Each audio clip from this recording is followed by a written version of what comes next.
It's gorgeous out. Let's pop some ducks. This is the Upduck Podcast, a blend of upland and waterfowl hunting. Tune in as your hosts, Tyler Beaton, Jeff Ludicky, Matt Jeske, chat about training dogs and share their bird hunting stories, tactics, and strategies. Any old squaws flying around yet? We saw one flock. Yeah. It wasn't interested in playing. It just kind of skirted the outside when my dad was in the boat. So, yeah, we'll be doing that on November, 19th or something like that. Oh, nice. Hopefully, weather permitted. We've been canceled on 3 years in a row, so maybe it's not meant to be.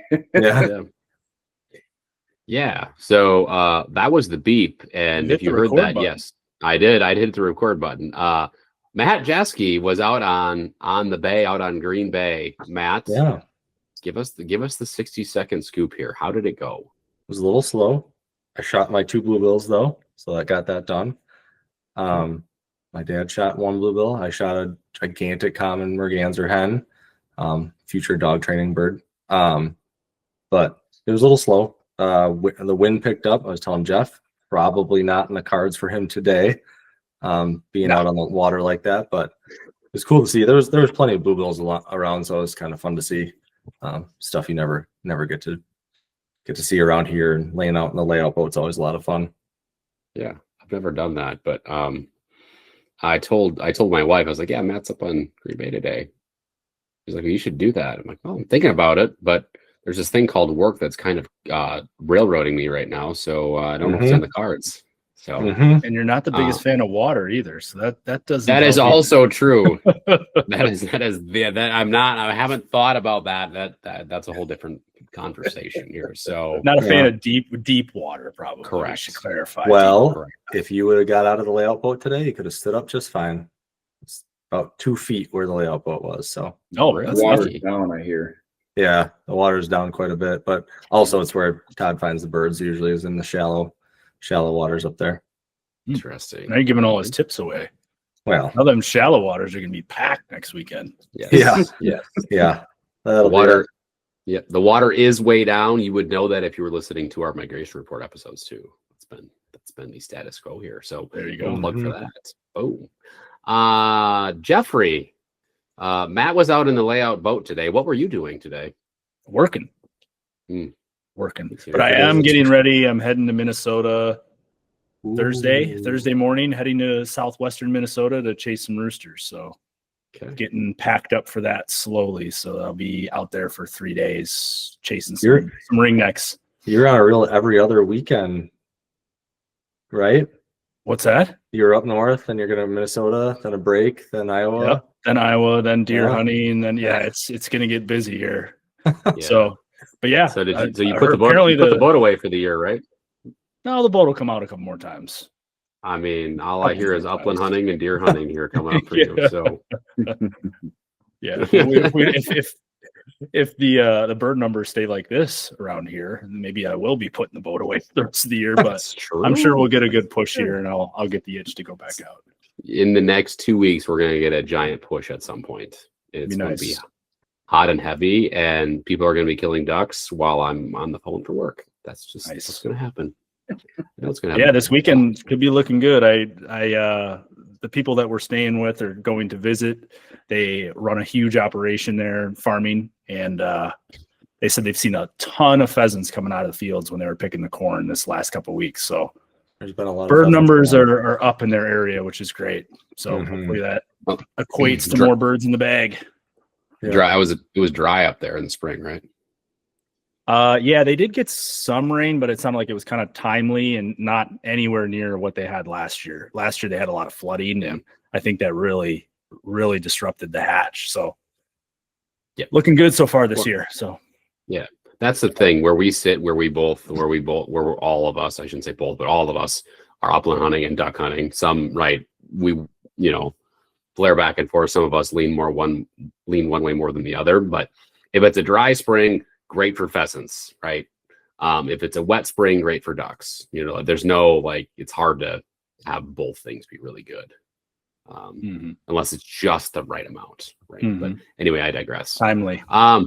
Yeah, it's all about that timeliness. Anyway, we have another awesome guest on. You heard him talking before, well, when the bell rung and school started here.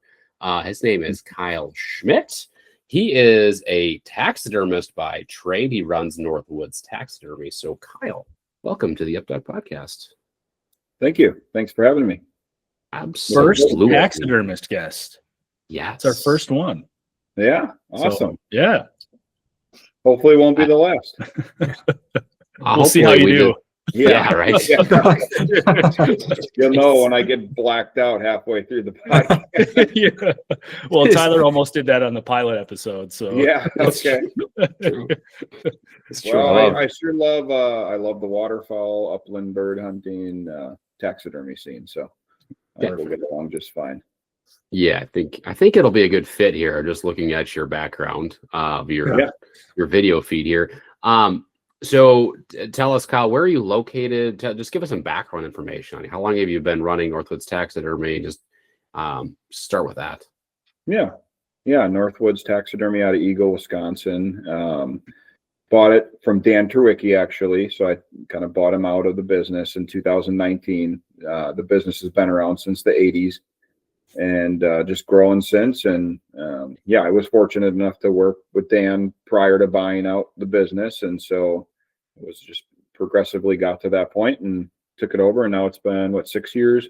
We're in our current shop in Eagle, and we'll likely be moving next year to a bigger shop, also in Eagle, only 2 minutes up the road, but a bigger, kind of better facility to continue to grow and be able to keep turnaround times, a year or less, and just do good work for everybody in the area, because there's just not many left of us.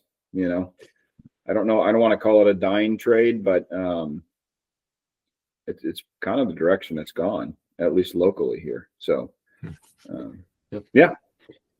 Did you grow up in Eagle or in the southeastern Wisconsin area? I did. Yep. I was in Eagle.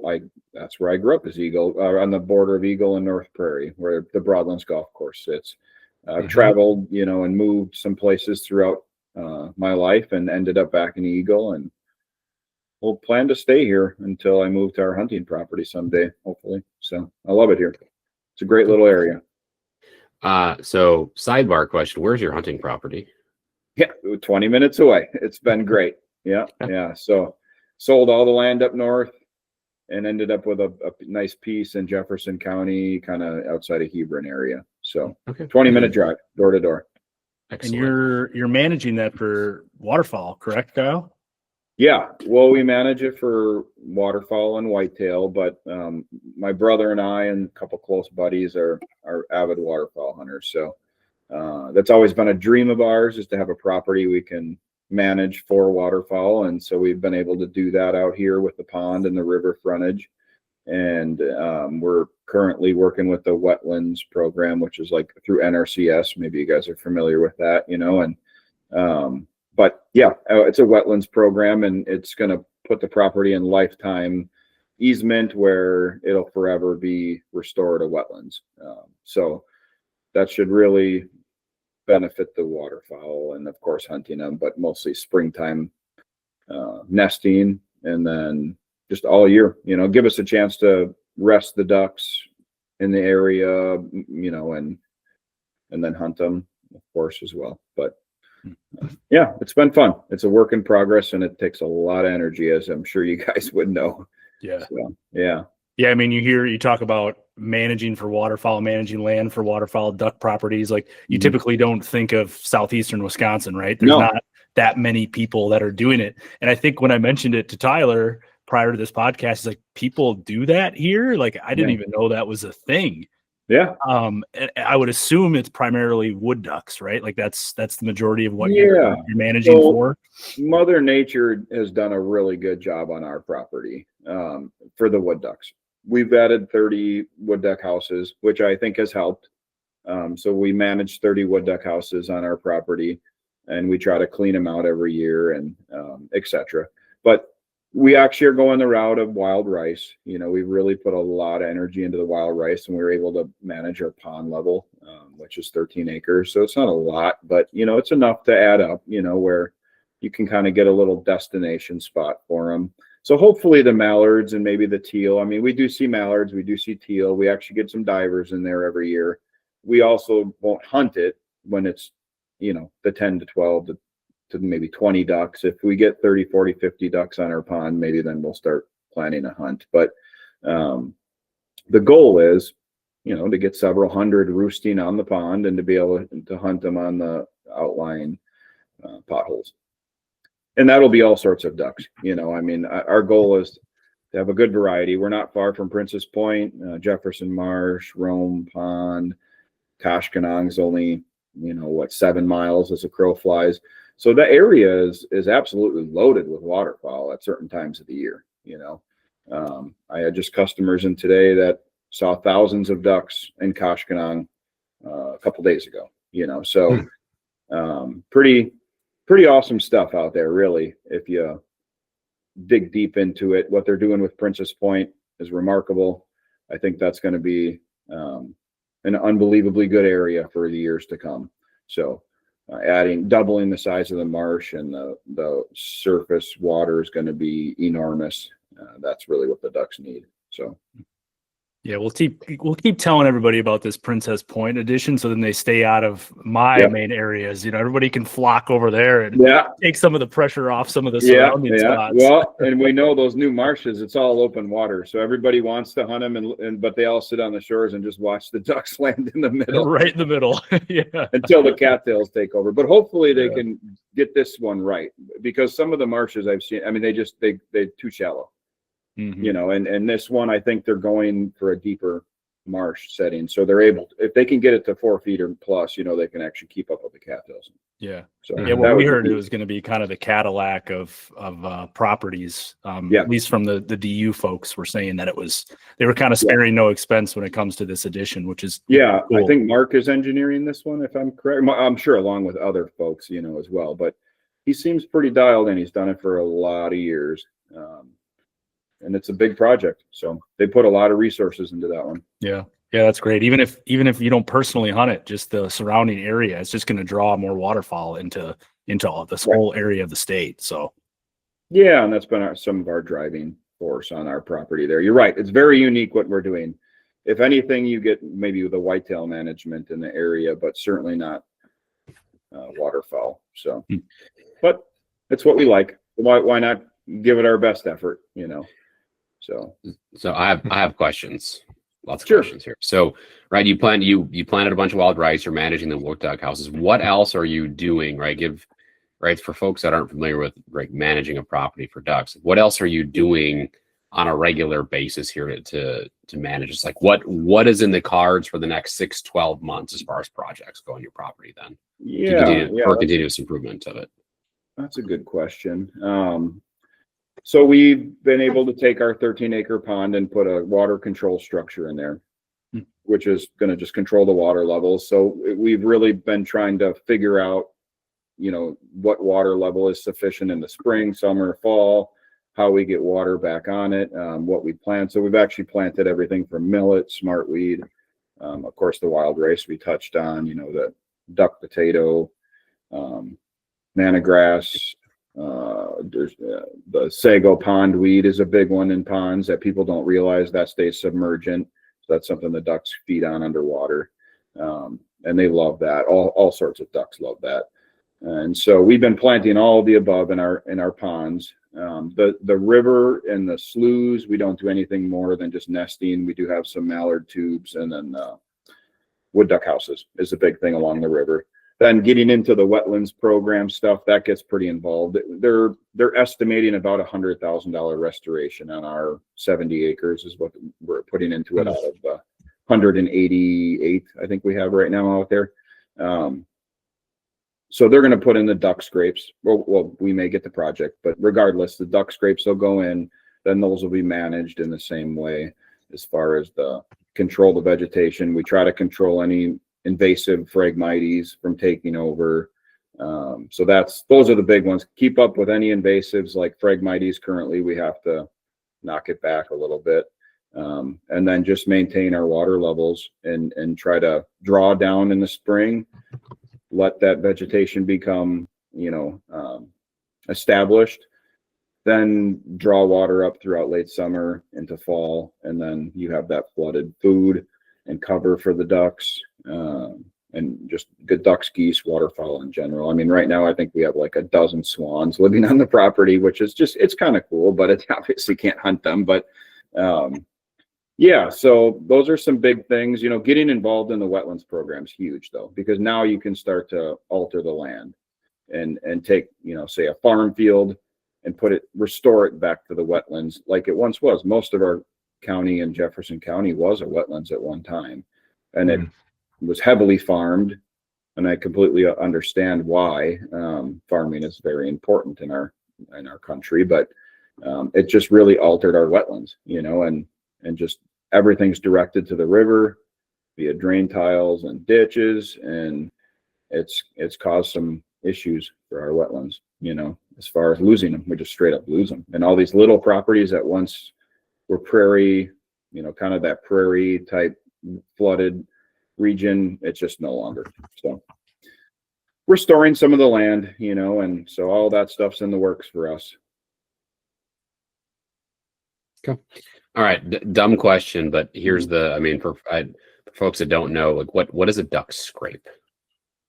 Yeah. So that's going to be like a low, like they're going to scrape areas of like a farm field, fill ditches with that fill they pull out of there. And it's going to be like a low pond that potentially could dry up through summer.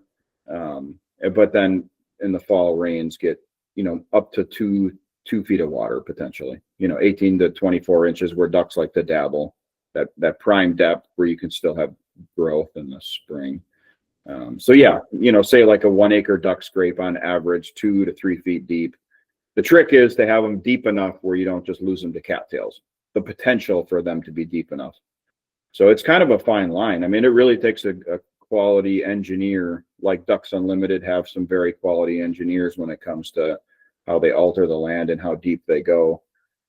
But as you guys know, you know, cattails are very invasive, you know, even the native cattails. So you get a shallow duck scrape, which is again a shallow pond. If you don't have it deep enough or the ability to manage it, it'll just become a solid wall of cattails, and then you'll have great deer bedding, you know, but you won't be shooting ducks in it, you know. So all right, this is how do you control Phragmite, right? I mean, that stuff is everywhere. It's super invasive. It spreads like wildfire. What I've heard is it's really hard to kill as well. Yeah, you're right. They have like NRCS has a nice pamphlet on the best way to control Phragmites, but it takes multiple treatments, like chemical treatments, and along with mowing, because burning, which we do burn some of our prairies, burning can actually just make it worse, you know. So burning certainly doesn't hurt it too badly. Burning just actually can make it worse. So we've learned you really want to control it before a burn. And that's again going to be mowing it, and then multiple treatments of chemical spray. And I can't recall the exact chemical that works best on it, but that's out there. And again, the NRCS has great write up on it as far as the best chemicals to use and the kind of the way to go about it, you know, step-by-step process. So yes, it is a challenging one. You can't just mow it down and assume it's going to die. You can't just spray it once and assume it's going to die either. You know, you really got to keep attacking it until you really damage it, and then you have a chance. So, yeah, I mean, it's all over Wisconsin. I see it on every piece of public land I've ever been on has Phragmite. It's like roadsides, like retention ponds, right? You see cattails, you see Phragmite. I mean, it's everywhere. So yeah, it's unfortunate because we've lost a lot of good water, surface water to stuff like that, you know. So yeah, I mean, I have seen a bunch of pheasants stack up in some really thick Phragmite late in December, but you know, they could just stack up in some other non-foreign invasive species. That's easier to walk through. Exactly. Correct. It's not like 12 foot tall. Yeah. Now, aside from your conservation work on your own property, Kyle, I know you do a lot of work for SCI as well, right? The Wisconsin chapter of SCI. Did I remember? hearing that? Yeah. So I'm fortunate enough to be a part of that. I'm the secretary of Wisconsin chapter, correct? SCI, and then vice president of the Bow chapter. So Southeast Bow chapter has a chapter for SCI as well. So yeah, I'm on both the boards, and I believe in their mission, and so I support them 100%, and I give them a lot of my time and energy. So now so I'll be honest with you, I see SCI all over the place, but I'm not like super familiar with like what their mission actually is. Like you hear Safari Club and you're like, well, this isn't really, you know. So what is that mission? Well, I'm glad you see it around at least. Yeah, that's good. But and part of our goal in the future is going to be to educate folks just in a better aspect of it's not all safari hunting by any means. Our Wisconsin chapter supports so many local things. It's crazy. I mean, anything from a high school trap shooting teams, archery shooting teams like Fort Atkinson, the Southeast Wisconsin bow hunters have supported Fort Atkinson archery teams to be able to go to nationals. And I mean, they did really well last year, this year. They did really well. I think they went to Worlds this year.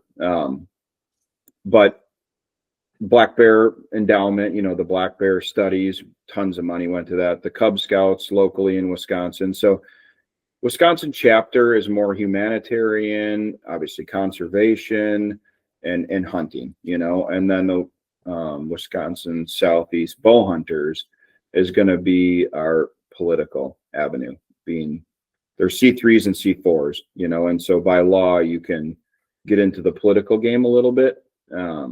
And so our Wisconsin Bow chapter is structured that way to be able to do that. So Dan Turwicki is our lobbyist, and he's able to, take some of our ideas and some of our arguments as hunters to Madison, basically, and speak on our behalf, through Joe Clayfish is also out there speaking on our behalf and trying to get some changes in our, for the better for us in the state mainly, and our focus is this state 100%. It's certainly not Africa and exotic all the time. It sure sounds like that being Safari Club, but it's just not, and so they raise a ton of money each year. I mean, Wisconsin chapter's raising hundreds of thousands of dollars at their grand banquet. And most of it's locally spent, so we have some great events every year, which are super fun. Gun boards, auctions, a lot of outfitters are connected through SCI, which are really reputable, which is nice for the guy that wants to go hunt. Even if it's a caribou hunt, it's like, hey, who's good? I mean, you want to go on a caribou hunt, where do you start? I mean, you can Google it, but wouldn't you rather talk to a guy through an organization that's been there, can give you some background and his story a little bit? And so it's just a network as well, but very localized, way more than people realize. So is it pretty easy to become a member? Like, is it really just a matter of just hop online, just like you would with DU or Delta or WWA, and pay a small fee and you're in? Yeah. Or come to one of our events, because you don't have to be a member to be at one of our events. So you can come to an event, you can check it out, you could join at that event or not and still be a part of it. So there's a lot of ways to be a part of Safari Club, but certainly being a member is as easy as you just said, Jeff. Kind of go online and take a look and you sign up. They got a lot of good offers, trying to gain new members, always. So you can usually get in for a pretty fair price. So nice. Tyler, have you guys explored SCI at all through OKS Hunter? We have not. No. Gotcha. No. I have seen Safari Club International quite a bit, actually, though, Kyle. Yeah, good. Yeah. I'm glad you guys are different event.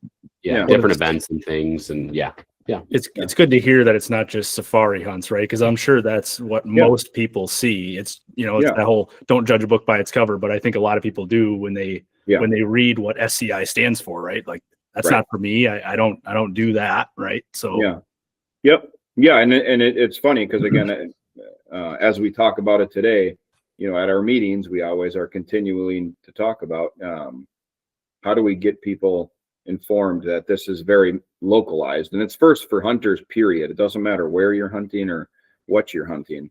It's just first for hunters. So if there's a fight, like, again, some of the nationwide fights, we've helped fund those, and that's Alaska, that's potentially Michigan, the Colorado, when they were going through the dog thing, for mountain lion hunting. I mean, they got a good check from a bunch of safari club organizations throughout the country. So this is stuff that's for sure at home. Yes, there'll be the situation where money may go for poaching efforts in Africa, but that's a very small percentage of what actually comes out of our funds, which is way more local. So, and throughout the country, and it's a strong organization. So the nice thing is when you see Safari Club International backing something, it's strong. It's like Ducks Unlimited. I mean, you see that backing anything, it gives it some credibility. On all ends of whether it's political or just to your average Joe looking at it. So, yeah. Well, that's awesome. I'll have to check it out. Yeah, should come to one of our events. Our bow chapters, a lot of guys our age, obviously into bow hunting, but also pile of guys into the waterfowl scene and all the above. So, yeah, I mean, maybe we can maybe put a link to your local chapter, Kyle, get some information in the podcast notes and stuff like that. So, and maybe it's a link to, whatever the next event is, something along those lines, or, I mean, there's SCI chapters across the country, it sounds like. So yeah, for sure. Somewhere where folks could find their most local chapter as well. Yep. Right. Like Matt's in Iowa, right? There's got to be one close to you, Matt, I would assume. Beats me. Great question. Let's go find out. Yeah. They're down there. They're throughout the Midwest for sure. Yeah. Nice. Yeah. Good. Do we want to swing this to taxidermy now? We've gone down a couple different rabbit holes. Yeah, let's kind of swing back to Northwoods Taxidermy a little bit, and talk more about the business, Kyle. I guess you kind of mentioned how the business got started, that you had bought it out, and I forget what year you said that was. 2019. 2019. Okay, so you've been going for 6 years now. Big question here. You're in Eagle, Wisconsin. Mm-hmm. Where was the Northwoods Taxidermy name? Was that just inherited? Was it up in the Northwoods initially? No. Just ask anybody from Illinois. This is the Northwoods. Okay, that's fair. But I like that. Yeah. All kidding aside, I bought out Dan Trewicki, who owned this business since the 80s. So he just always had it as Northwoods Taxidermy, and that's what I wanted it to stay. So nice. I bought it out that way and turned it into an LLC, and we've been rocking and rolling since. So yeah, the business has been around since the 80s. I've owned it since 2019, and we're continuing to grow. We're hoping to have that new shop next year. And so, yeah, the future's bright. You said you kind of worked under him for a couple of years. When did you start taxidermy, and was it a hobby? Did you have a 9-to-5 before this? Like, how did you make that transition? Yeah, I started in when I was 20, and so I've been doing it 15 years. I was in Alaska for 7 months and studied taxidermy there under a relative who owned a business doing it in Fairbanks. So started there, came home about 21 years old, and worked for a couple shops. I was fortunate enough to work under several guys that are very good award-winning taxidermists. So kind of learned the ways, and then did it part-time.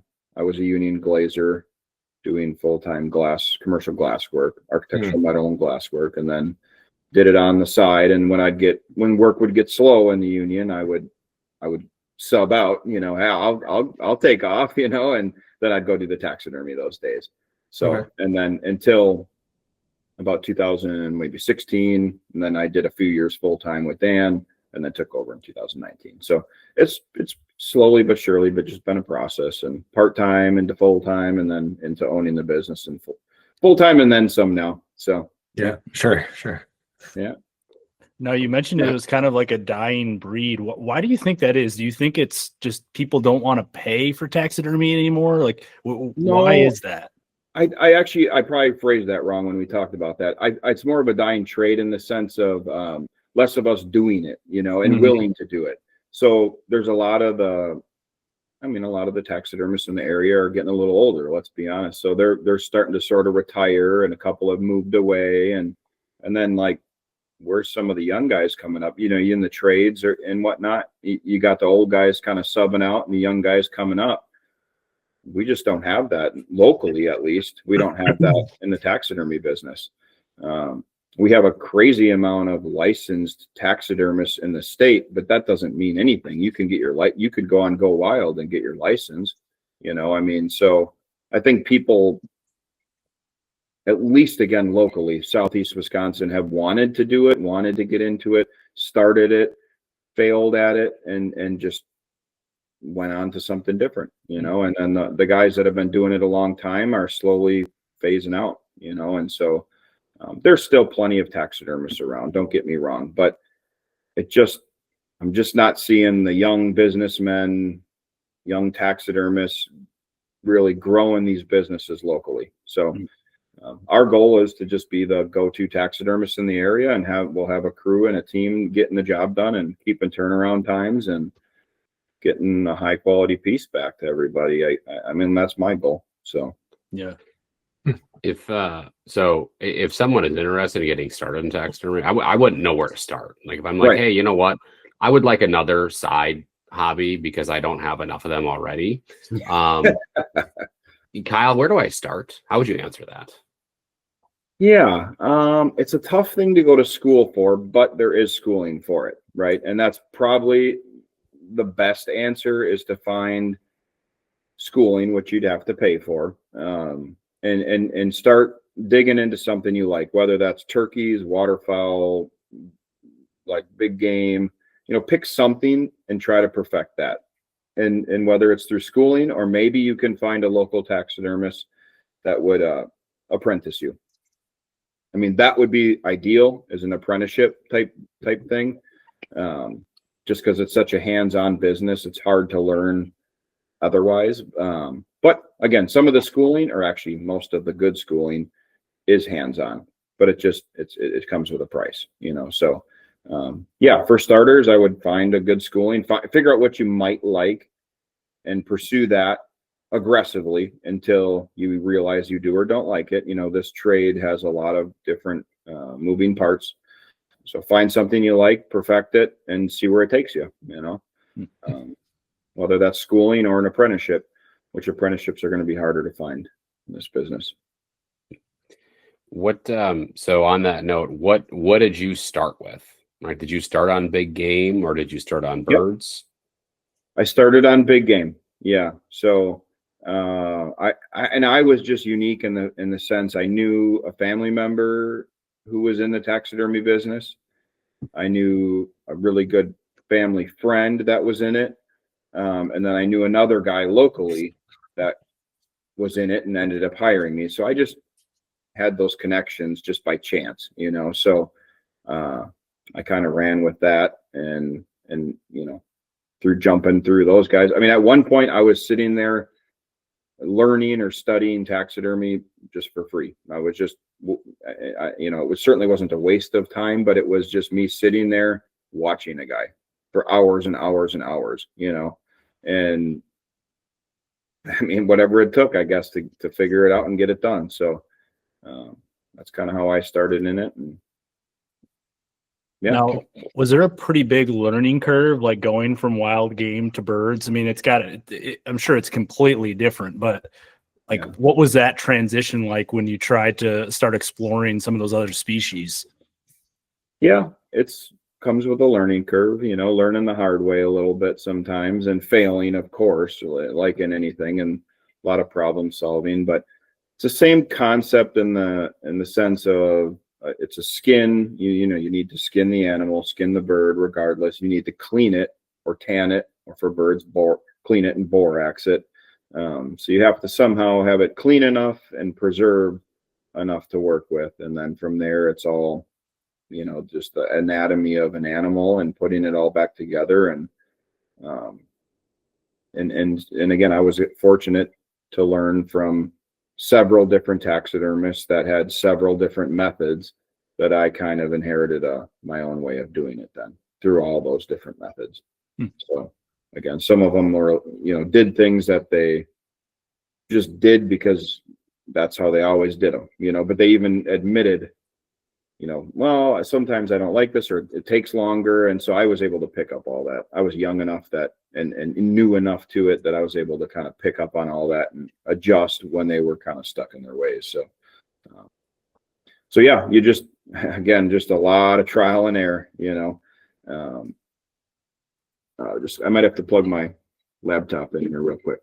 Okay. Yeah. That's fine. That's good. We don't want it to die. No. Yeah. I thought I would have more than enough, but I'll get her plugged in here real quick. Give me a second. Sorry, guys. Yeah. No worries. You're good.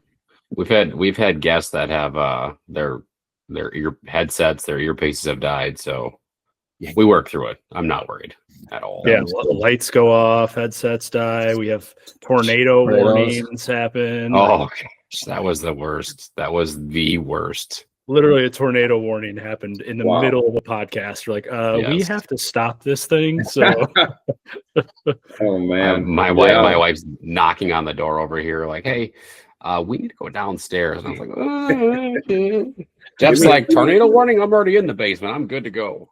Yeah, that's good. Yeah. That's nice. Good. No. Yeah, so I'm back. Sorry about that. Yeah, no, you're good.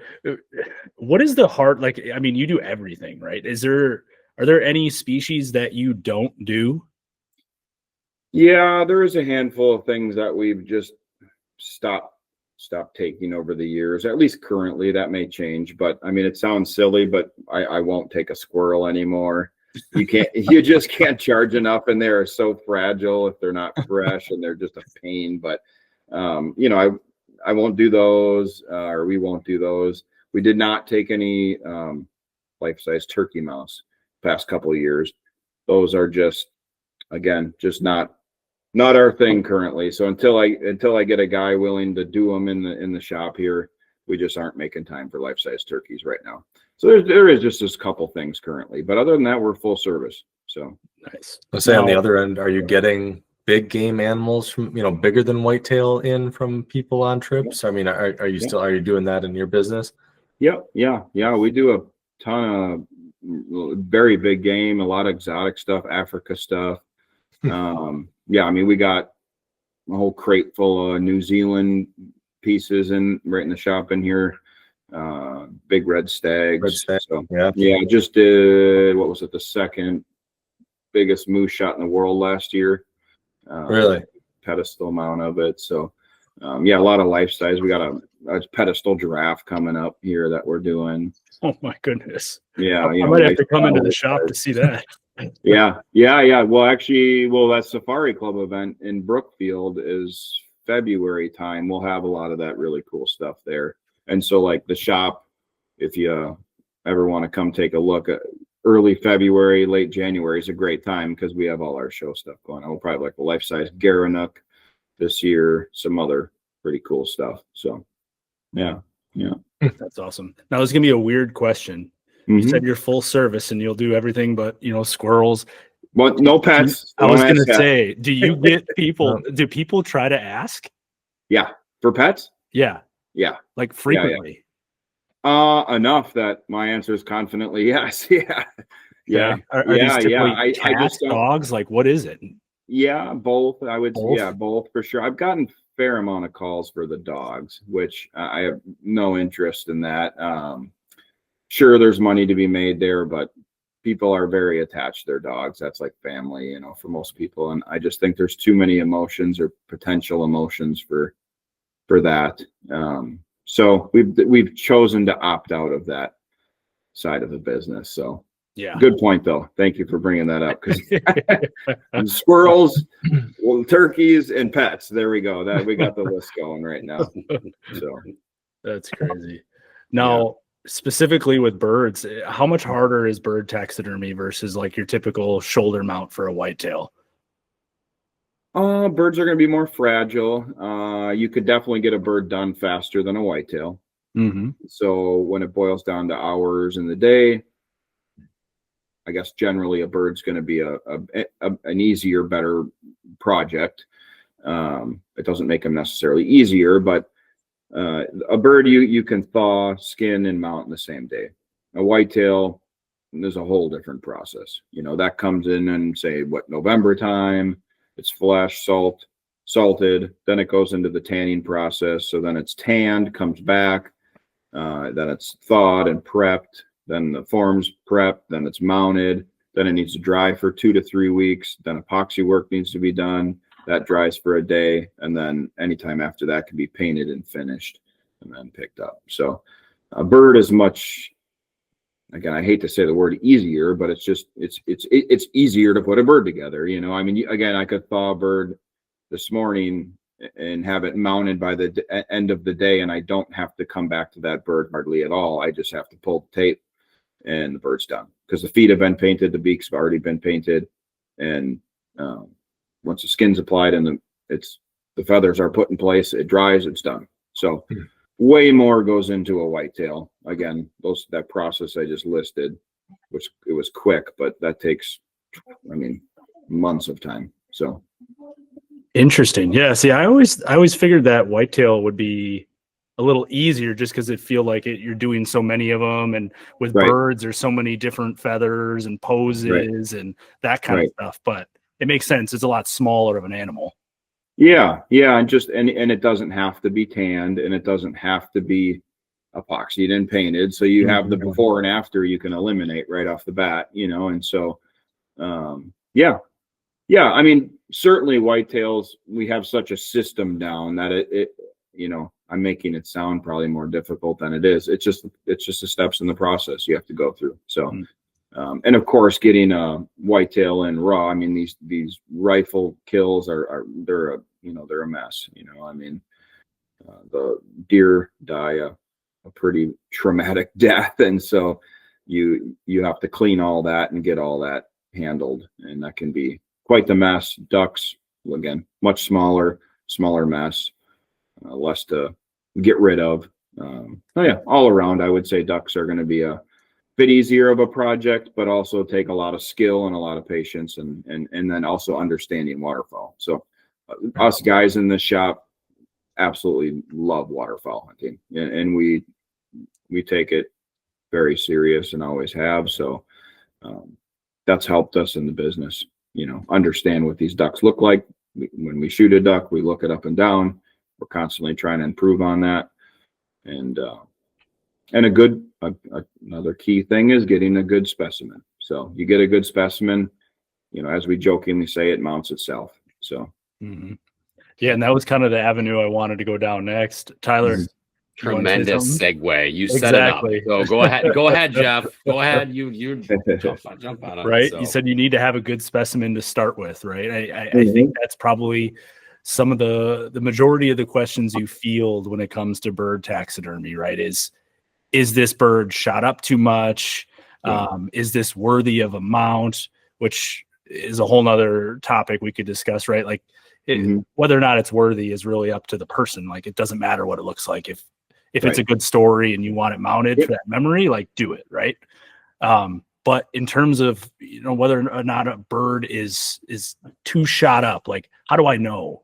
Like, what are some of the things you can't fix? It's hard. So, I mean, let's be honest. We all shoot these ducks and they land in a mud flat, or they land all with the wings all twisted up, or the dog grabs them and brings them back and they're wet and mud, I mean, so they all look rough, I shouldn't say all of them. Most of them do look rough. You just have to understand the basics, and that's going to be pin feathers are a no-go, which are an undeveloped feather with still blood in the quill and in the base of the feather. So, if you know what you're looking for, you can kind of back comb the feathers a little bit. If you see a lot of bloody based feathers in the quill, then that's an issue.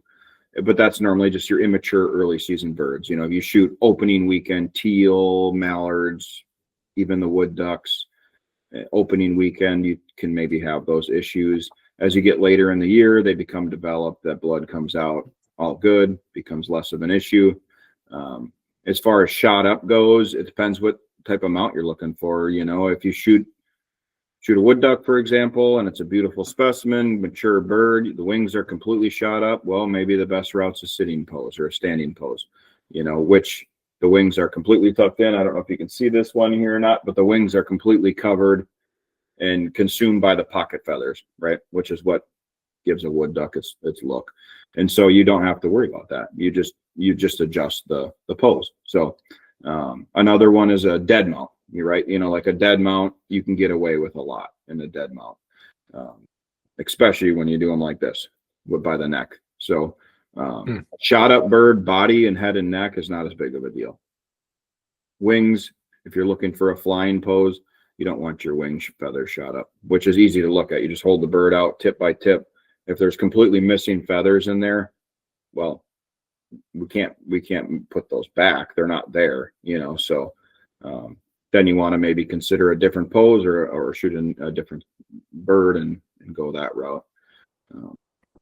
But yeah, that's kind of the gist of it. The pin feathers are a tough thing for most people to know and understand, which is fine. We look at that when birds come in and we just make sure we give you a good mount back. But you're right. Some people come in and they're like, this is my first duck. I don't care what it looks like. I'm getting it done regardless. Mm-hmm. And it's like, okay, we'll give it our best effort. I'm just going to tell you the things I'm concerned about at that point in time. And if you give me the go ahead, we continue to move forward. So, yeah. What about birds that, you know, I think Jeff and I did a wood duck hunt on opening day of duck season, and there was a stud drake that someone shot, chest, right, white chest, right, bloodied up. Is that not a problem? You fixed it? Yeah. Okay. Yeah, that's not an issue. It seems like it would be, and I totally understand that. I get that question a lot. That's no big deal. We wash those things like 30 to 50 times. I mean, it's crazy the amount of baths they get when they're skinned to take all the grease out and all the blood out. We also have some special chemicals that we can use, like the snow geese, for example, come in very rough shape normally, and being an all white bird, we're able to brighten those things up beautifully every time. So no issues there. I understand why there would be concerns with that, but that's really not an issue. So what about beaks and feet? I mean, you mentioned wings, right? With their missing feathers in the wings. What if it's a headshot and you take a chunk out of its beak? Is that something that you guys can fix? All artificial. Okay. Not an issue at all. Yeah. So that's all going to be artificial heads and beaks. The old days of keeping the head and the original beak are kind of in the past, especially for us. You just get a better product with the artificial. So and with the feet too, I mean, those get holes in them, but yeah, those are original. The feet they're injected and then painted. If there's a lot of holes in there or anything, you know, that's a major concern, we can epoxy that. So nice. So we're able to fix holes in the feet and then paint over that and make it seamless. So when I got my wood duck back from you, which is right above me there, sure. there's a BB hole in the webbing of one of his feet. And I actually think it's like the coolest thing. Yeah. Cool. It kind of adds to the memory, right, of what happened. And I don't know if it was me. It could have been, you know, somebody else that had shot at it earlier in the year. Like just kind of one of those cool, unique things, you know? Yeah. If there's like heavy damage to the toes and stuff where I can clearly see, or we see it's clearly, you know, fresh damage, then that can be fixed. But yeah, cool. I didn't even never notice that. Perfect circle, like right through the webbing in between the toes, which is pretty cool. Yeah. They don't die of heart attacks, that's for sure. That's right. Yeah. So like wet birds, not an issue. No, not an issue. It's all about how bad you pillowcase them, essentially. Yeah, where the holes are. Okay. Yeah. So again, body and head and neck. I mean, if it's really, really, really shot up, I mean, maybe don't get that one mounted, but generally speaking, we can fix it, or we can adjust the pose to make it work. So you can get away with a lot on those dead mounts and the standing poses. So that's kind of the route I push people if I feel like we have to go that route. So yeah, but otherwise we usually make it work. You know, I mean, we're so used to it over the years now. You know, you get one in, it's shot up. Well, you make it work. That's our job. You know, it's not an easy job always, but it's what we do. So I shot my dream bird, right? It's in good shape. I decide I want to get it mounted. Now what do I do? Like, where is the field care part of it? What are some of the most important steps to take before it gets to you? Yeah, so try to keep it out of the dog's mouth for as long as you can, you know. Tuck the head in the wing and just kind of keep it in a separate spot from your other piles of ducks. Don't put it on one of the straps where it's around the neck or anything like that.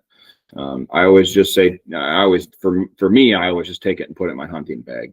You know, it's just separate, set aside, just kind of tuck the head under the wing, set it in there, get home from the hunt, keep that head under the wing, and just bag it up with 2 or 3 plastic bags. So just kind of have the duck compact all together, put the plastic bag around it, kind of wrap it, put another bag, kind of wrap it, put another bag, kind of wrap it. And then if you want, put a little bit of tape over it. Great. And then just get it to a taxidermist within the year for sure. It'll hold up through that year. It's completely fine if you got it bagged properly like that. But yeah, don't wait 6 years. I mean, that's just not ideal. So it can be done. I hate to say it. I shouldn't even probably say that. You know, we've mounted plenty of birds that have been 6 to 7, 8 years in the freezer for whatever reason. But yeah, I always just say, you know, get it in within that season or the next. So, but yeah, it's actually pretty simple. Stay away from the pantyhose. I don't know where that came about in the history of time. That just sucks moisture out of the bird, which you do not want to do, and also doesn't protect it from freezer burn. So yeah, those are a no-go. You know, no newspaper around it. That's just pulling moisture out. You want to leave any moisture in the feathers, in the duck, and just plastic bags are going to be what prevent the freezer, you know, from attacking that thing. So yeah, it's pretty simple, really. You know, just want to, again, avoid the head sticking straight out, you know, because once it's frozen, then it can break off. So I always just say tuck that under the wing if you can. I've never done anything for feet, but do you have anybody do anything specific for feet, wrapping them with wet paper towels and stuff? I've seen things online, but I've never had to do it or never done it. Yeah. I mean, usually my birds go, if I know it's going to a taxidermist, it's there within, you know, a week of getting back. But what's the recommendation there from your side? Yeah, completely acceptable to wet paper towels around the feet and even the beak or the nose, which again, it's an artificial beak, but it just helps keep that skin around there really supple and easier to skin. So yeah, nothing wrong with that. I would highly suggest it if you plan on sitting on your birds. Like you just said, Matt, you're within a week or two, you're at your taxidermist, or certainly that season. Then you don't have to really worry about it. But it's just nice. It's a nice feature as far as like we're thawing your duck, maybe say 7, 8, 9 months later to start working on it. Well, it just kind of, as it thaws, it's putting that moisture back in that foot, you know? And so it's a way to protect it from the freezer burn, and it's a way to then drop some moisture back in there as it thaws. So yeah, certainly no issue with that. If you want a wet paper towel around the feet and then the beak before you tuck it under the wing, certainly not going to upset us with that. So, sure. Biggest thing is to keep it fresh, you know. What about cleaning them? Like, I'm sure you probably see a lot of guys that try to pretty them up and clean them before they get to you. Do you recommend guys try that, or like getting them completely dried out before they put them in the bag? Like, what do you need to do there?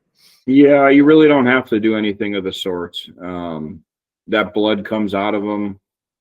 Mud and whatnot, that'll come out of them. We're washing these things, like, again, no joke, 30 to 50 times, you know.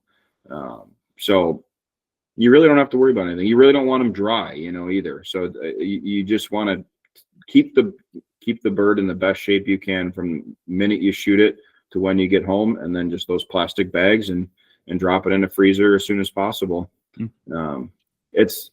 Yeah, it's as simple as that, you know. And over the years, I think it's just become more complicated because people have come up with all these wild ideas, you know. And it really is just as simple as just keep it in good shape from the minute you get it, and just separate from everything else. I've had good luck just dropping it in my hunting bag or setting it aside. Maybe if you had a plastic bag with you, just put it in there separate, and then just get home. And moisture is not going to do any damage as long as it's frozen. So moisture is actually a good thing, because like we were talking, like Matt mentioned, you know, it's like paper towel, wet paper towel. That's a good thing. So moisture is a good thing. Now you talk about freezer burn. Do you get people that try to like vacuum seal a bird? Yeah, which can cause problems too. If you do vacuum seal them, you don't want to vacuum seal them tight, because a vacuum sealer will be so tight it'll actually put little depressions in the feathers, and you can't get that out. It's just you've altered the feather. Like from the texture of the bag, probably. Yeah, exactly. You know what I'm talking about, that kind of that grid texture on there. Yeah. So, yeah, you want to be really careful you can do it. It's actually a good way to do it, but you don't suck it tight, because once that feather's imprinted like that, you'll never come back from it. You know? So yeah, just something that, again, we've seen over the years with those vacuum sealed birds. But it's a good way to do it for sure, because you get the air out. So that helps with the freezer burn for sure. Yeah. So, Tyler, you're stewing over there. You got a question? No, I'm thinking about shooting a widgeon, right? A storm widgeon, right? Like Nate shot down in Oklahoma, and bringing it back, and about my process to get it to Kyle here in January. Yeah. Like I always resort to, no matter what it is in this taxidermy business, like cold, and by cold I mean frozen and dry. Well, it depends what it is, not a duck necessarily, but cold, frozen, and dry, you know. So not sitting in a puddle of something, you know. I mean, a lot of the stuff that comes in, the guy's got a freezer and he's like, you said to keep it cold. Well, all the ice melted, you know. Now it's sitting in a puddle of ice in a cooler, and or puddle of melted ice in a cooler, and I is not what I meant, you know. So you know, more or less dry, not that you got to dry anything like we were talking with Jeff there, but on a duck at least, but cold or frozen, and bagged up with a duck. So it's that's, if you're out west, for example, and you shoot a bunch of ducks and you're still there for 2 more days, just make sure you drop it in the freezer while you're there, and then leave the Dakotas or wherever it is with the bird frozen in a cooler, and get back home, drop it back in the freezer, or get it to a taxidermist. So yeah, just, I mean, freezing things stop bacteria, right? Like, so that's the name of the game, because every living thing has bacteria, and as soon as you shoot a bird, bacteria starts going to work. So makes sense. Now, what about upland birds? Like we've been primarily talking about waterfowl. Like, let's talk about your grouse, your pheasants, quail, those types of things. I would assume most everything holds true for that side of things as well. Yeah, just like something that sticks out with the pheasants is the tail feathers. You know, a lot of guys, it's hard to store a pheasant without damaging the tail feathers, especially on a good bird that has long ones. And so however you go about doing that, just keep them straight. So try not to let them sit in the freezer with a curl, you know, because that becomes kind of the shape it takes then. So try to keep them as straight as you can, and just watch that you don't kink them. Once you kink them, that's hard to come back from. And you can bag up the bird itself and leave the tail feather out of the bag, and that's completely fine. You know, you're not. That's what I had to do for that one. Oh yeah. And I'm pretty sure, like, to get it in my freezer, because I couldn't get it home to the taxidermist, you know, in between, I actually ended up putting, like, I think I cut like a strip of cardboard, because it was going to sit in the freezer weird, just so it would, like, you know, sit across like tubes of meat and stuff, and like would, like you're saying, keep it flat. No, actually, that's brilliant. And honestly, you could tape it to a piece of cardboard or something. I think I taped it to the bottom of the bag that I had it wrapped in, because it's a huge bird, first of all. So it was like a 2-gallon bag. It was super awkward, and I kind of had to keep it I wasn't gonna let that ruin it. So No, Yeah. so many come in and the tail's curved or bent. And Yeah. it's just like, oh man, you just made our life really difficult when you didn't Yeah. have to. So Yeah. good point, Matt. Like even anything like cardboard would be a great addition. Not necessary, but a great addition, especially with knowing what our freezers look like, Yeah. So but yeah, it can stick out. The big thing is you just don't want it kinked or bent. And then again, any other bird, this is the same type of methods of freeze it as fast as you can in plastic bags. And the more plastic bags, the merrier. And like you just said, Matt, Ziploc bag, right? That works good. Yeah. That works really good. Gallon Ziploc bags, drop your teal or your wood duck in there. Maybe put 2 of them around it. Why not? You're investing all this money in the mount anyway. It's what's two freezer bags, So yeah. Now with the pheasants, can you, I think, Matt, you actually had to do this, I believe, like if some of the tail feathers are missing, like, can you substitute in other tail feathers? Like, I mean, I have a crap load of them right there. Like, is that something that is typical for people that break them off? Yeah, we can do that. Yeah. We keep a whole bag of tail feathers. And if we feel that one's not cutting it, we'll add one in there. Our goal is always to just give them back exactly what they gave us, though. Sure. So that's 100% the goal. It doesn't always go that way, and if there was a tail feather and I noticed it, I'll mention to the customer, hey, this isn't going to work. Do you want us to just put one in place of it?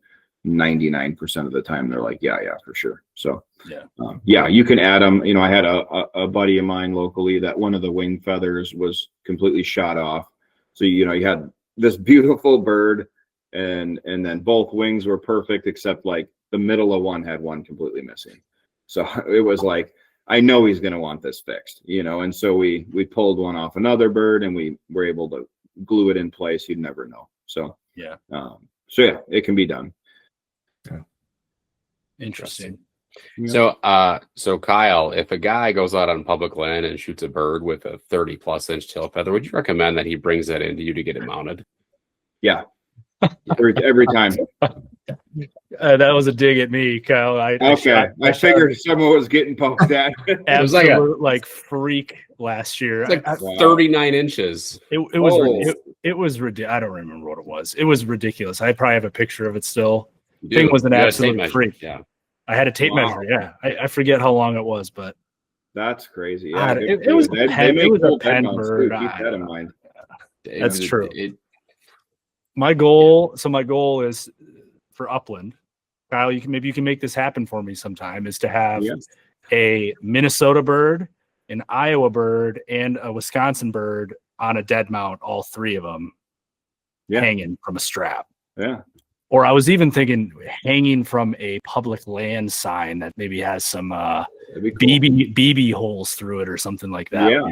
Cool, Oh, I love a vision like that, man. Yeah, that can happen. Yeah. I'm telling you, those roosters look very cool as a dead mount.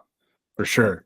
We've done a lot of those over the years, and every time we do one, I think they're cool. So see, maybe I shouldn't have said that. Now everybody's going to steal my idea, and I won't be the first to it. But right. Well, you're not the first to it. That's true.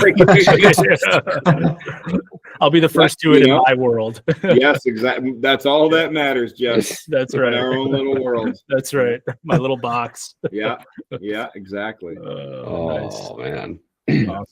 Awesome. I have one big question left for you, Kyle. Sure. And then Jeff and Matt can chime in here too. So, right, I have a few mounts here. Right, I have this deer. This deer mount is like 20 years old. Right, this one here. This pheasant mount is probably pretty close to the same. Right, wood duck mount. I have another deer mount over here too. You can't see. How do I care for those? Like I've noticed my deer are looking a little dusty. Right. Yeah. Like how do I care for those? Besides keeping my children away from the pheasant because they want to touch the pheasant constantly. Oh yeah, got and it's pheasant. like yeah. No, that's super good questions. You do want to care for them, because you spend a lot of money on that stuff and you want them to last. It's a memory, right? So our best advice, I guess, would be take them out. Just figure yearly, however you figure that, annually. Take them outside and just blow them out. whether you do them all in the same day or you just do one when you get a second. But, a smaller leaf blower, or even just a large leaf blower, it doesn't matter. Take a leaf blower to them, have someone kind of hold them by the antlers outside, blow the ears out, blow the dust off them. Don't blow against the hair necessarily, use just kind of common sense there. Just blow along the hair. You'll see dust just flying out. You'll get that dust from deep down in the hair, or you can do it with feathers, so ducks, but you got to be a little more gentle with that. But for the whitetails, blow them out, get all that dust out of them, and then just get some sort of horsehair product, or they make taxidermy product, which I'm sure is just very similar to horsehair product. But yeah, anything that's good on horsehair works great on taxidermy. Cowboy Magic, Show Shine, something like that. Order on Amazon, spray it down. That works as a dust repellent, and then like a hair shine, brightens the hair, makes it look like more the day you got it back from your taxidermist. And then you just once you spray it down, you can just take a paper towel and kind of wipe the eye, so you get that nice glass shine to it where it doesn't have that chemical on there either for long. But yeah, and then the ducks, you can just take a feather duster or a paintbrush to them and just kind of dust them off a little bit. And then but you got to watch for bugs too. That's a real thing with taxidermy, especially bigger collections of North American stuff is bugs, which is mostly your concern is going to be the moths. So yeah, if you ever see hair under a mount, so you've got that deer hanging behind you, if you're ever noticing more hair underneath it, you want to inspect it, which is going to be, feel around the ears or the base of the horn or some areas where a bug could live. I guess a bug could live anywhere on a whitetail. So just inspect it, feel it. If there's really loose hair, it almost guaranteed you have bugs. And that's going to be a moth, like a cloth moth, is kind of what they call them, which I'm sure you guys have heard of. But it's just a small moth, goes in, it lays its eggs or its larva at the base of the hair follicle. And then the larva feeds off the hair follicle to grow into the moth. And then you get the hair falling out. It'll just destroy mounts. So you do want to watch for those, not to freak everybody out. But other than watching, is there anything you can do to prevent that, or what's the recommendation there? Yep. So that's where I was semi going with it. So there is some stuff that while you're going through that annual kind of blowing the dust off, as simple as that, right? Instead of putting horsehair product on it, you can actually put I think Velvelock makes one, actually. Velvelock company. They make a bug preventative spray that also works as a hair brightener. And then Mount Medics is what we use. Mount Medics is a taxidermy. We buy it in concentrate. It kind of smells like citronella, but it's a bug preventative is what it is. So it goes on the hair, it sits on the hair, it shines the hair. It's a dust repellent, but it also, again, when say a moth comes into your house, because that's just what they do. They're moths, right? They're outside, they fly in your house, or they come in a bag of dog food or just some fluke thing that they show up in your house. Well, when they go to that mount and they land on it, if you're spraying this on it annually, well, you're going to have enough on there. It's going to deter them from even making that home, So yeah, absolutely a good idea. I would suggest it if you have North American stuff. It's easy to do, it really is. At the end of the day, I mean, we all clean our houses constantly, right? And then we just completely forget about the mounts on the wall. I'm totally guilty of that myself, and I just have to sometimes remind myself, no, I got to take the minute and just do this. So yeah, I would suggest it. Product like Mount Medics it goes a long ways. It'll last you a long time. But first get the dust out of it, and the best way to do that in my mind is, even like say you got a life-size bear mount, just again, take it outside and just blow that thing out with a leaf blower and shine that hair up. It'll look a lot different and for the better. So yeah. And birds too. You can use that stuff on birds. be a little bit more careful with it. You don't really want to soak it down as much as you could a deer, but you can use it on birds, and birds will get moths. That is a possibility, and it can destroy it. It's a lot less likely though. So understand that if you kind of keep up with your birds annually, with just kind of knocking the dust off of them, putting the feathers back in place a little bit. If you disrupt them, you'll know just by that little bit of movement and that little bit of agitation of the feathers, you'll know if you're getting any bug damage. And you said a paintbrush for birds. Yep, that's what I like, using the paintbrush or a feather duster. But a feather duster is kind of big and awkward. Or if you got like a smaller feather duster, that would work. Yeah. That would work. Okay. But yeah, otherwise a little soft bristle paintbrush, and you just sit there and just kind of go with the feathers, just kind of comb them all off, or brush them all off, and it gets the dust out. Once you leave the dust on them for years, it's hard to get that out. So if you keep up with them annually, then it doesn't settle into the feathers as much. So yeah. Tyler's looking around. We know what he's going to be doing. Some work to do. Yeah. I'm looking at that. He's like, shit. There's a whole pile of hair underneath. Yeah. Right. No, I'm looking at the pheasant. I'm like, man, I got to get the dust off of that thing. Yeah. We'll go get the feather duster here before we wrap up and start. It's a good thing. You guys take it away. I'll be right back here. I'll maybe just go get the feather duster. So. Yeah. Now, what about repairs, Kyle? Like, let's say I have a duck on the wall and somebody runs into the wall and it falls off and the wing breaks off, or the beak or something like that. Like, are you finding a lot of those types of situations repairable? Yeah. Luckily I don't get too many calls. I'm guessing because people are pretty careful. Nice thing in taxidermy is everyone finds it very fragile, which we like. Yeah. It's like, be careful. So if it happens, certainly just give us a call, a taxidermist a call, see what they say. We can glue. I've had some where the neck where it meets the body will break, whether it was dropped or whatever it was, but we're able to glue that back into place, get that to set, and then it's seamless.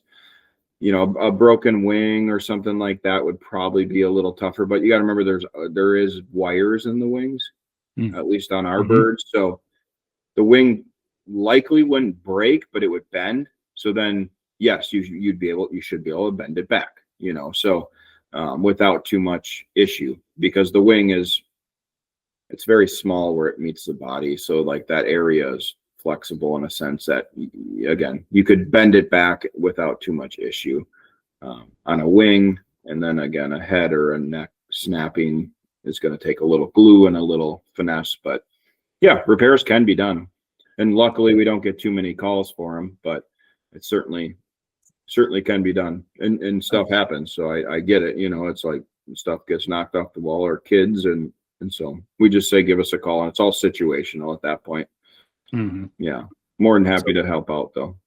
So keep them clean, keep them secure on the wall. Yeah. Tyler, maybe keep your kids away from that pheasant that's sitting at eye level to your kids. Or at least the new one you get done, keep up off the wall. They can have the old one. Yep, exactly. Yeah, it's a good habit to get in. Yeah, like I'm guilty of not doing it as well, and I'm sitting here preaching it. So it's easier said than done. But again, I mean, with the cost of taxidermy, it's just, why not keep it nice, and you certainly can. You'll realize it when you clean your mounts after 5-10 years. It's like, wow, that thing looks way nicer. So yeah. Right. We've been rolling for a while already. I mean, we're way past an hour. Jeff, Matt, what final questions do you have for Kyle before we get into our Sky Blast session? No, yeah, I'm good. Matt, you got anything? Good. Yeah, here was my final question. I mean, I guess if you had to give the elevator pitch for Northwoods Taxidermy, what would that sound like, Kyle? Why, if anybody's looking for a mount in the area, why should we recommend you? I would. Yeah. I know it. I have your stuff. It's great. But what would you say to that person? Yeah. I mean, our backbone is, just honesty and it doesn't have to be a complicated business, which a lot of taxidermists have made it that way. And you hear the nightmare stories, and we try to really just stick to our word, which is going to be, hey, you pay us 40% down. We write it up for 1 year and we get it done in a year or less.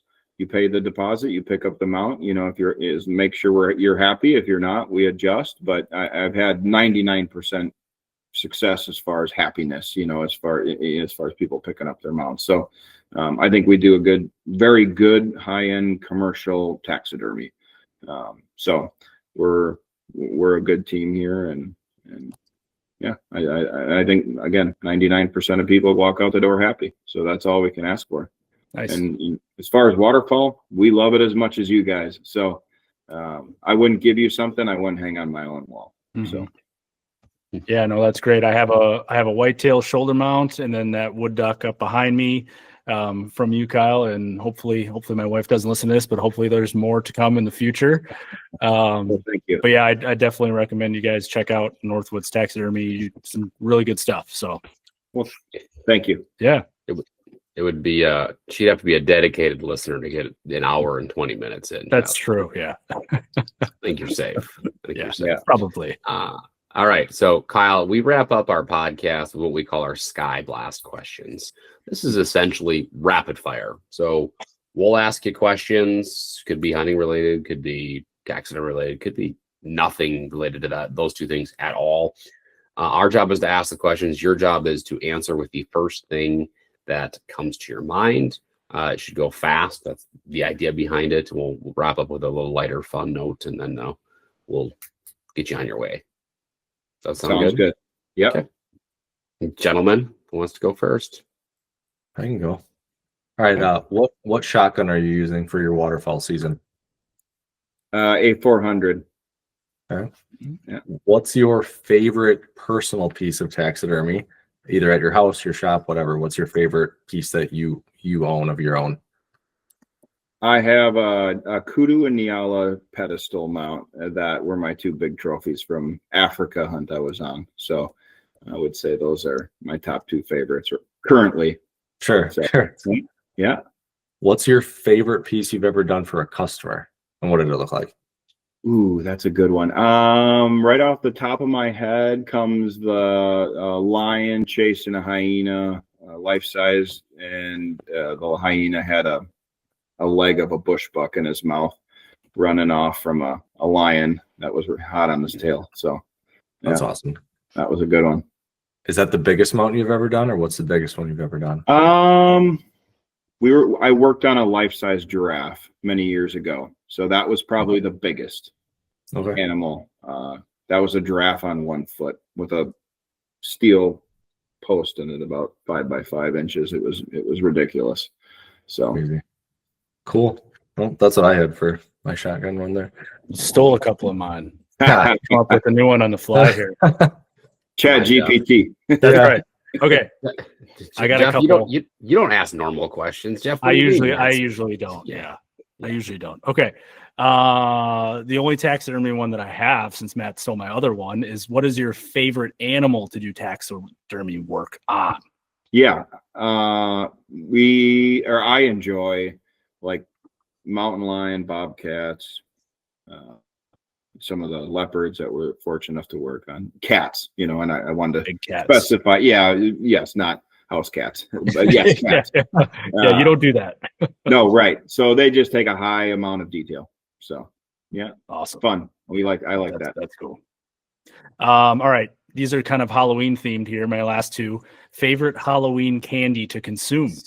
Ooh, Reese's. Yes. The cups or the pieces? No, cupped for sure. The original? Okay. Yeah. Follow that up was to an that. easy one. Do you like them better in the freezer or room temperature? Oh man. Room temperature, just because I got more of those currently. Okay. Yeah. Perfect. All right.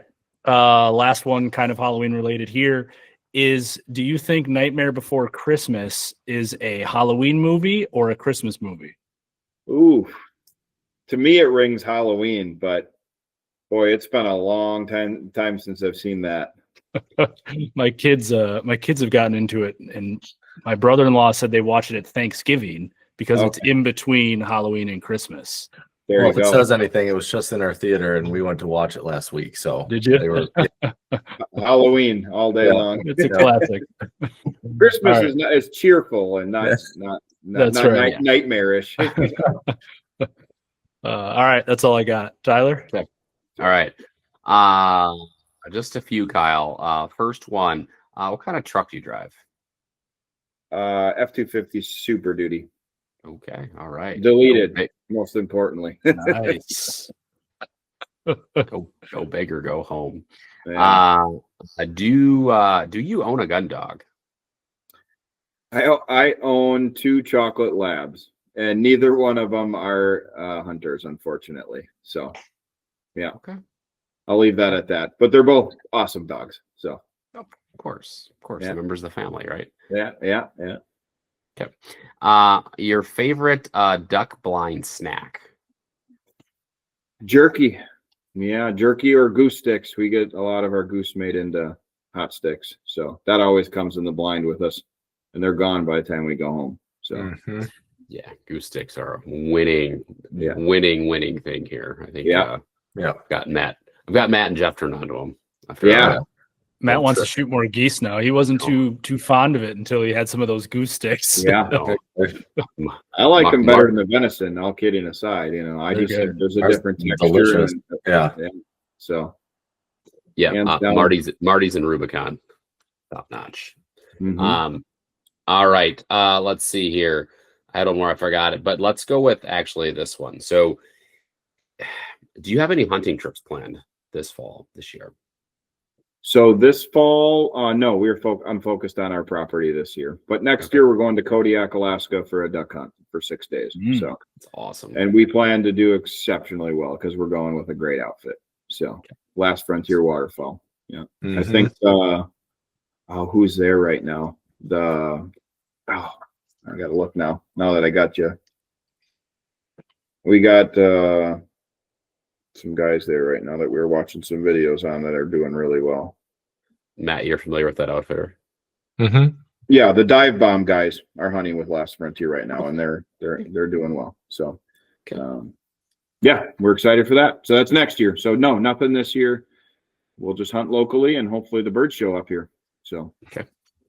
All right. Last one for you. Your favorite restaurant in Eagle, Wisconsin? ooh, there isn't many choices for that, but I'm gonna say Rustics in Eagle. Oh, Yeah, I thought you were going to go knuckleheads, but No. good. That's the old me, the old young wild child, right? But no, Rustics is more the old man vibe, which is what I'm slowly becoming. So yeah, owned by Scott Dooley, who's a good customer of mine, a good friend. So That's cool. Excellent. Last time we Where- tried to go to Rustics, we walked in, there wasn't a table available, so we had to walk out, unfortunately. But Yeah. that tells you it's good. yeah, it's good. Where does the Hen House Cafe rate? That's For cool. breakfast, hands down the best. Yeah. Alright. So yeah, if I'm going breakfast, no doubt, Hen House. They rate high on the scale for breakfast in the whole Excellent. county, in my opinion. So yeah. All right. Good. That's the one I've eaten at the Hen House before. So Sure. I drove by there like 1,000 times, traveling back and forth from college. I went to Whitewater, so that was the Yeah. place. All right, Kyle. We don't have any more questions for you. Thank you so much for taking time out of your very busy schedule to hop on with us, answer all of our questions. Before we go, before I hit the stop recording button here, take a moment, plug your business again, website, social media. If folks have questions for you, how can they get a hold of you? Anything you want to plug now, go ahead and do it. Yeah. Well, I appreciate the opportunity, guys. Thanks. And it was good meeting you, Matt and Tyler. And Northwoods Taxidermy, Eagle, Wisconsin. I think we hit on that. Northwoods Taxidermy, WI.com. You can Google us or find our website there. Facebook is just Northwoods Taxidermy. We do have an Instagram. We keep up with our pictures on Facebook mostly. And then, 262-366-9272 is the direct line here. And we'll call or text. So. Perfect. Excellent. Kyle, thanks again. We'll get some of that information linked out in the show notes here when this episode publishes. So if folks want a direct link to that, they can. Otherwise, it was a pleasure. I learned a ton, and I think we'll probably have to have you back on sometime. And at some point, I'll probably make a journey down with some type of game over to you. No problem. Or come just say hi for sure. That works too. Yeah. You go see that giraffe. Yeah. That's right. that'll be February coming up. draft. Yeah. We'll have a lot of good stuff. Thanks, guys. All right. Yeah. Thanks, Kyle. You bet.